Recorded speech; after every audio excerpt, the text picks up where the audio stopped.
Dalam musrenbang di Kecamatan Banjarmasin Tengah yang digelar 26 Februari 2019 lalu, ternyata kada seberatan keluhan wan usulan warga nang bisa terrealisasi nang kaya usulan terkait pembenahan jalan, infrastruktur wan perbaikan pemukiman kumuh.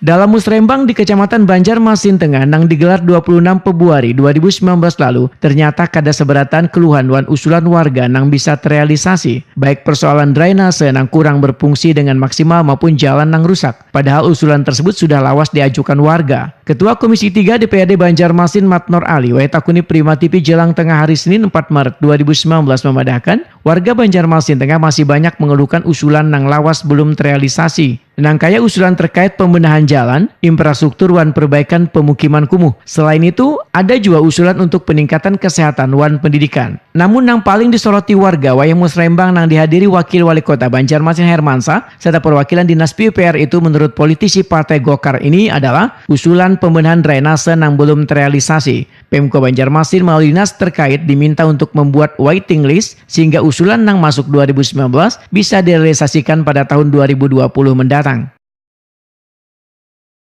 Proyeknya itu mau dipantau bagaimana proyeknya sekarang sudah sedang dikerjakan. Ini salah satu tugas kami di Komisi 3 untuk mempercepat pembangunan jalan. Berarti di tengah paling banyak pengaduan adalah soal infrastruktur. Itu infrastruktur apa Kak? Drainase kan? Drainase sama jalan. Jalan lingkungan. Jalan lingkungan. Ya. Jadi banyak yang terrealisasi dalamnya.